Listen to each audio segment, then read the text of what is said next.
കൊടുത്തിട്ടുണ്ട്. അതായത് ഈ പ്രശ്നങ്ങൾ വന്നു തുടങ്ങിയപ്പോൾ മുതൽ ഈ സമയം വരെ നിരന്തരമായ സൈബർ അറ്റാക്കാണ് എനിക്ക് നേരെ ഉണ്ടായിക്കൊണ്ടിരിക്കുന്നത്.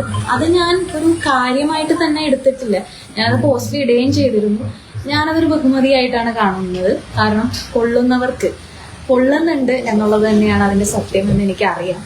പക്ഷെ ഞാൻ ഇപ്പോൾ പരാതി കൊടുക്കാൻ തീരുമാനിച്ചതിന് കാരണം എൻ്റെ സുഹൃത്തുക്കളും കുടുംബാംഗങ്ങളൊക്കെ പറഞ്ഞു, അതായത് ഇതിനെതിരെ ഒരു നടപടി സ്വീകരിക്കണം. കാരണം പ്രത്യേകിച്ചും ഇങ്ങനെ വേദനകൾ പുറത്തു പറയുന്ന ഇരകൾക്കെതിരെ നടക്കുന്ന സൈബർ അറ്റാക്ക്, അപ്പോൾ ഇരകൾക്ക് മൊഴി കൊടുക്കാനോ പരാതി കൊടുക്കാനോ ഒക്കെ ഭയം വരുന്ന ഒരു സാഹചര്യമുണ്ട്.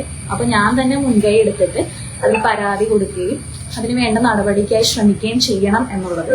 അപ്പൊ എനിക്ക് തോന്നുന്നു എനിക്ക് വേണ്ടിയിട്ടല്ല, എല്ലാ സ്ത്രീകൾക്കും വേണ്ടിയിട്ടാണ് ഞാൻ ഇങ്ങനെ ഒരു തീരുമാനത്തിലേക്ക് വന്നത്.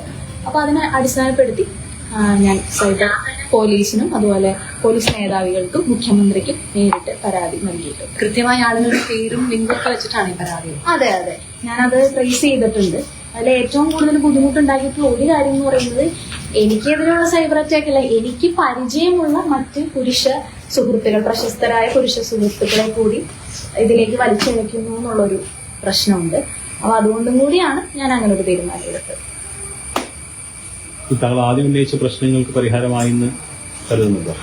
അല്ല, അതിനെക്കുറിച്ച് ഞാനിപ്പോ സംസാരിക്കുന്നില്ല. കാരണം അതിന്റെ നടപടികളും കാര്യങ്ങളൊക്കെ നടന്നു പല രീതിയിൽ അത് പോകുന്നുണ്ടല്ലോ. അപ്പൊ അതിനെക്കുറിച്ച് ഞാനിപ്പോ സംസാരിക്കേണ്ട കാര്യമില്ല. അതൊക്കെ പ്രസ്ഥാനം തീരുമാനിക്കേണ്ട, അല്ലെങ്കിൽ അങ്ങനെ മറ്റുള്ളവർ തീരുമാനിക്കേണ്ട കാര്യങ്ങളാണ്.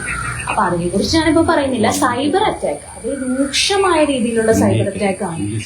അതായത് പ്രത്യേകിച്ച് പേരോ പ്രസ്ഥാനമോ ഒന്നും വെളിപ്പെടുത്താതെ തന്നെ ഇത്രയും രൂക്ഷമായ ഒരു അറ്റാക്ക് ഉണ്ടാകുമ്പോൾ പരാതി ഉള്ളവര് പരാതിയായിട്ട് വരാൻ അവരൊക്കെ എത്ര ബുദ്ധിമുട്ടായിരിക്കും എന്ന് മനസ്സിലാക്കിക്കൊണ്ട് ഒരു നടപടി. അപ്പൊ എനിക്ക് പറയാനുള്ളത്, ഇതിൽ അടിയന്തരമായിട്ട് നമ്മുടെ സംസ്ഥാന മുഖ്യമന്ത്രി ശ്രീ പിണറായി വിജയൻ അവർ ഇടപെടണം. ഇതിൽ കുറ്റക്കാരായിട്ടുള്ള അനാവശ്യമായി കമന്റുകൾ ഇടുകയും അതുപോലെ വീഡിയോസ് ചെയ്യുന്നവരെയും എത്രയും പെട്ടെന്ന് നിയമത്തിന്റെ മുന്നിലേക്ക് കൊണ്ടുവരണമെന്ന് ഞാൻ അഭ്യർത്ഥിക്കുക. ഈ സൈബർ ആക്രമണം നടത്തുന്നതിൽ കോൺഗ്രസിൽപ്പെട്ട ആളുകളുണ്ടോ? അതിനെക്കുറിച്ച് എനിക്കറിയില്ല. അത് എനിക്ക് അതൊക്കെ പോലീസ് കണ്ടെത്തേണ്ട കാര്യങ്ങളാണ്. ഇല്ല, ഞാൻ അങ്ങനെ പ്രത്യേകിച്ച് ആരോടും പറഞ്ഞിട്ടില്ല. ഈവൻ അദ്ദേഹത്തെയും കൂടി ഉൾപ്പെടുത്തിക്കൊണ്ടുള്ള അറ്റാക്കുകൾ കൂടിയുള്ള എല്ലാ കാര്യങ്ങളും തന്നെ ഞാൻ എന്റെ പരാതിയിൽ മെൻഷൻ ചെയ്തു. കൊള്ളുന്നവർക്ക് കൊള്ളുന്നു എന്ന് പറയുമ്പോഴേ ആരോപണ വിധേയന്റെ ഭാഗത്ത് തന്നെയാണ് ഇത്തരം സൈബർ അറ്റാക്കുകൾ ചിന്തിക്കുന്നുണ്ടോ?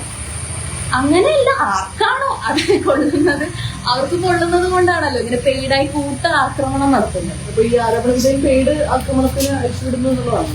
തീർച്ചയായിട്ടും ഇതിന് ആരാണെങ്കിലും, ആരോപണ വിധേയം എന്നല്ല, ആരാണെങ്കിലും ഇതിന്റെ പിന്നിൽ പ്രവർത്തിക്കുന്ന ആരാണെങ്കിലും ഒരു പെയ്ഡ് രീതിയിൽ തന്നെയാണെന്നാണ് ഞാൻ വിശ്വസിക്കുന്നത്. ഇതിപ്പോ കമന്റ് ഇടുന്നവരെയും വീഡിയോ ചെയ്യുന്നവരെയും മാത്രമല്ല, അതിന്റെ പുറകിൽ പ്രവർത്തിക്കുന്ന ശക്തികളെയും കൂടി, അതിന് ചരട് വലിക്കുന്ന ചില ശക്തികളുണ്ട്, അവരെയും കൂടി നിയമത്തിന്റെ മുന്നിലേക്ക് കൊണ്ടുവരണം. അവർക്ക് വേണ്ട വിധത്തിലുള്ള അവർക്കെതിരെയുള്ള നടപടി. ഡയറക്റ്റ് അറ്റാക്ക് നടത്തുന്നവർ മാത്രമല്ല, പിന്നിൽ പ്രവർത്തിക്കുന്ന ആരാണോ ഡയറക്റ്റ് അറ്റാക്ക് നടത്തുന്നവർ മാത്രമല്ല, അതിന് പിന്നിൽ ചരട് വലിക്കുന്ന ചില ആളുകൾ, അവരിലേക്കും കൂടി ഈ കേസ് എത്തണം എന്നുള്ളതാണ്. അപ്പൊ ഈ പറയപ്പെടുന്ന ഈ രാഹുൽ മാങ്കൂട്ടത്തിനെ സംരക്ഷിക്കുന്ന നേതാക്കന്മാരും ഇതിൽ പിന്നിലുണ്ടെന്ന് തോന്നുന്നുണ്ട്. അതിനെക്കുറിച്ച് അതൊക്കെ പോലീസ് കണ്ടെത്തേണ്ട കാര്യമാണ്, മേധാവികൾ കണ്ടെത്തേണ്ട കാര്യമാണ്. അതിനെ സംബന്ധിച്ച് എന്തായാലും പെയ്ഡായുള്ള ഒരു ശ്രമം തന്നെയാണെന്നാണ് ഞാൻ വിശ്വസിക്കുന്നത്. അങ്ങനെ പല രീതിയിൽ എനിക്ക് പരിചയത്തിലുള്ള ഇന്ന ആളെന്നുള്ളതല്ല, എന്റെ സുഹൃത്തുക്കളായിട്ടുള്ള പ്രശസ്തരായ പല പുരുഷന്മാരും ഈ സിനിമാ ഫീൽഡിലുള്ളവരെ പോലും അവരുടെ ചിത്രങ്ങളും വീഡിയോകളും ഉപയോഗിച്ച് അവരുടെ സ്വകാര്യതയെ പോലും, അപ്പൊ മറ്റ് പുരുഷ സുഹൃത്തുക്കളുടെ സ്വകാര്യതയെ പോലും ബാധിക്കുന്നു എന്നുള്ളത് ഒരു ബുദ്ധിമുട്ടായിട്ട് എനിക്ക് തോന്നി. അതുകൊണ്ടാണ് പെട്ടെന്ന് തന്നെ ആക്ട് ചെയ്യണമെന്ന് തോന്നിയത്. എനിക്ക് എതിരെ മാത്രമല്ല, സുഹൃത്തുക്കൾക്കെതിരെയും കൂടി, അവരെയും കൂടി ഇതിലേക്ക്, ഒന്നും അറിയാത്തവരെ പോലും ഇതിലേക്ക് വലിച്ചടിക്കുന്നുണ്ട്. അപ്പൊ അതുകൊണ്ടാണ് ഒരു ആക്ട് ചെയ്യണം എന്ന് എനിക്ക് തോന്നിയത്. അപ്പൊ എത്രയും പെട്ടെന്ന് കുറ്റവാളികളെ നിയമത്തിന്റെ മുന്നിലേക്ക് കൊണ്ടുവരണം. ഈ ആരോപണ വിധേയം നിയമസഭയിൽ വരണം എന്ന് പങ്കെടുക്കുന്നത് ശരിയാണെന്ന് തോന്നുന്നുണ്ടോ? അല്ല, അതിനെക്കുറിച്ചൊന്നും ഞാൻ ഒന്നിനെ കുറിച്ചും പ്രതികരിക്കേണ്ട കാര്യമില്ല. അതൊക്കെ ഞാൻ പറഞ്ഞല്ലോ, അത് പ്രസ്ഥാനവും അവരൊക്കെ തീരുമാനിക്കേണ്ട കാര്യങ്ങൾ, അതിലൊന്നും ഞാൻ ഒപ്പം ചെയ്യേണ്ട കാര്യമില്ല. പാർട്ടി തള്ളി പറഞ്ഞാണോ? അല്ല, അങ്ങനെ അതിനെക്കുറിച്ച് ഞാൻ ഒപ്പം ചെയ്യേണ്ട കാര്യമില്ല. സോഷ്യൽ മീഡിയയിൽ നിന്നും മുഴുവൻ സമയത്തേക്ക് മാറി നിൽക്കുകയാണെന്ന് അറിയിച്ച് നടി ഐശ്വര്യ ലക്ഷ്മി ഒരു നീണ്ട കുറിപ്പിലൂടെ ഇൻസ്റ്റഗ്രാം സ്റ്റോറിയിലൂടെയാണ് നടി ഇക്കാര്യം അറിയിച്ചത്.